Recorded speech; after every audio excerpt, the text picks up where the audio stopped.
Today is the day that we reopen our beginning blacksmithing course, Essential Blacksmith. And to celebrate that, we have a great beginning project for a beginning blacksmith, a fire poker.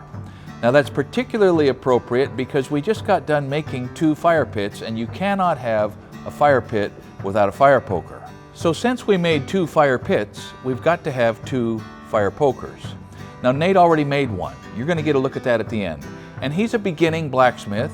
He's an advanced videographer and a beginning blacksmith, but you'll get a chance to see what he came up with at the end.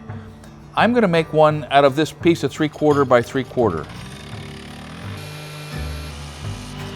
And I'm going to use hand tools. I'm not using my power hammer. And I may regret that because I've got a design in mind that's going to take a lot of hammering, but that's all right. I mean, hammering is what teaches us to be blacksmiths, right?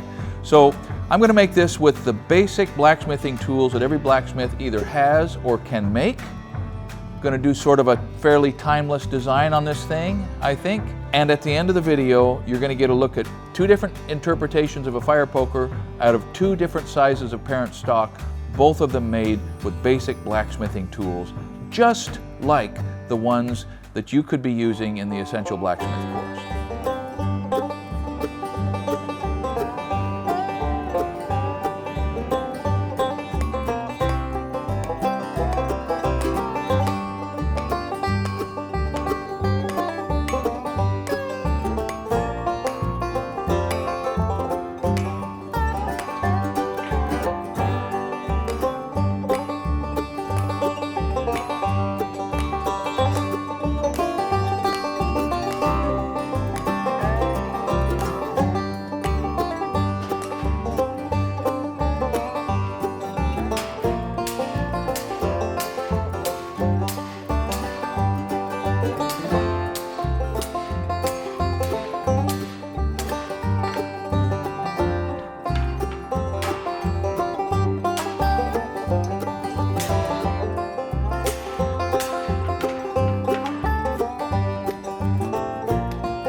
I'm quenching that spur, harden it up, so I can drive down on it, flatten out the back of that.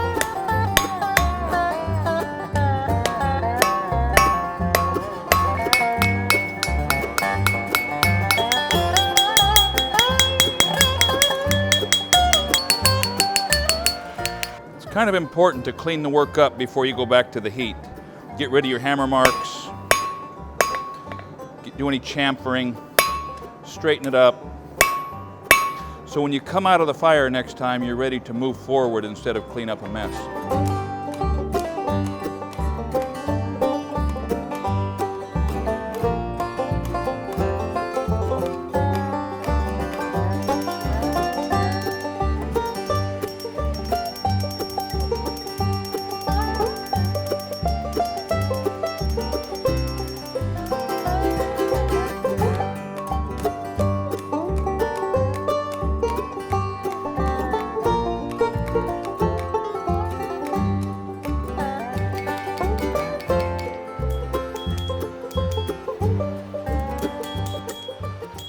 All right, I think I'm going to be able to get the spurs out of that fairly pleasingly. So now I'm going to go back to the heavy draw out.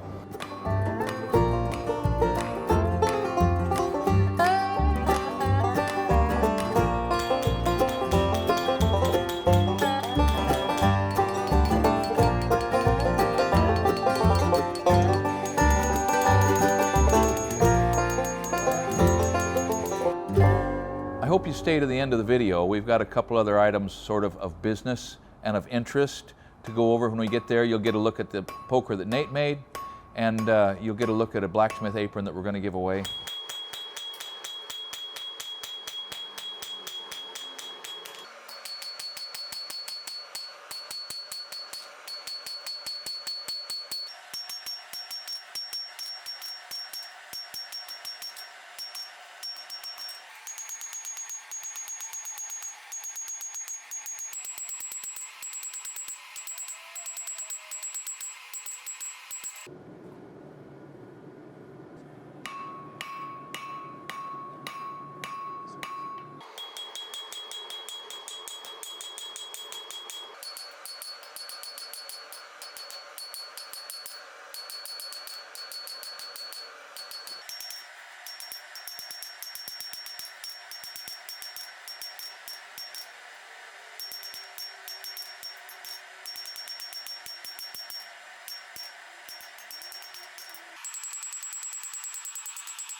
Good. Go ahead.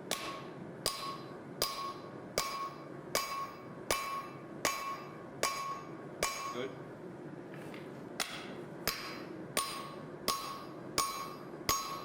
Hold it. Okay, go ahead.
First thing, this was overkill on the size. A piece of 5/8 by 5/8 would have been way better, because drawing out 3/4 gave me a blister, which is all right because I'm getting soft and old. But I've got a real nice blister right there, where blisters always show up when you're hammering. So I'm quitting on this thing. No touch mark, no nothing. I'm going out to the fire because we've got 2 fires going in our 2 brand new junkyard fire pots, and I've got grandkids and about half my family here running around. I'm going to miss the hot dogs if we don't get out there. But stick with it, because at the end you're going to see the poker that Nate made. We'll talk about some design decisions and things to think about when you're sort of putting together a project in your mind, which is the first place they're built, by the way. So hang with us. There's a little more video here that probably will be instructive and probably will be good for at least some eye rolls and maybe a laugh. As always, thank you for watching Essential Craftsman, and keep up the good work.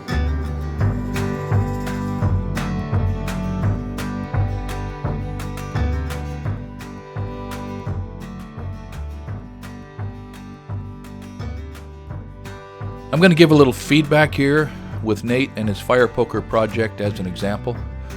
Really almost as sort of a punching bag, because he made some common beginner mistakes in this project, and if you are a beginner, you can learn from these mistakes. First, you have to start most projects, even a very simple fire poker, with a fairly complete strategy in place. Often with blacksmithing, you have to commit yourself to an outcome very early in the project. Now, Nate didn't do that. He just went to work. He started drawing out the point right off the bat, and so by the time he started thinking about how to make a spur, it was too late. You can't put the steel back once you draw it out without welding.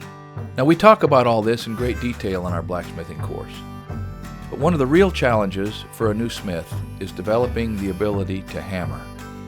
While you're building up your hammer arm, both in strength and efficiency, it can be challenging for your work to come out looking exactly like you imagined it. So, as in every other aspect of life, learn to keep your ambitions and expectations in line.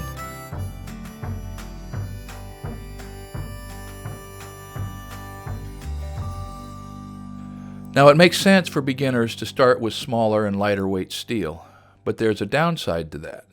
Because even though it's steel, it will break when it gets too thin. 1/2-inch mild steel was a little too small in cross-section for this project. In fact, Nate punched a little hole in the end of this to put a spur into, but it broke through the side, which really wasn't a huge surprise considering the thickness of the steel to begin with. Remember, you have to plan ahead. If you're going to be punching a hole or splitting off hooks or something, you need to add or at least leave some mass in that area. It is really easy to draw something out or make it thinner, but it's much, much harder to make it thicker or upset the material. And we go over all of this a lot in our course.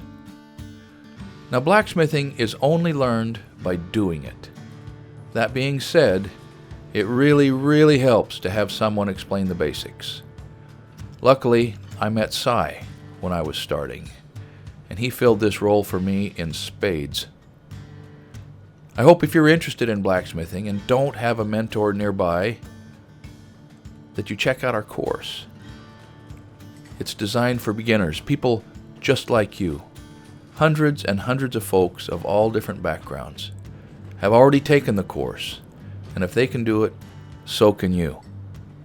And as far as Nate's poker goes, it might not win any beauty contests, but that's okay. He had a good time making it. He learned a lot. And like I said before, you gotta start somewhere.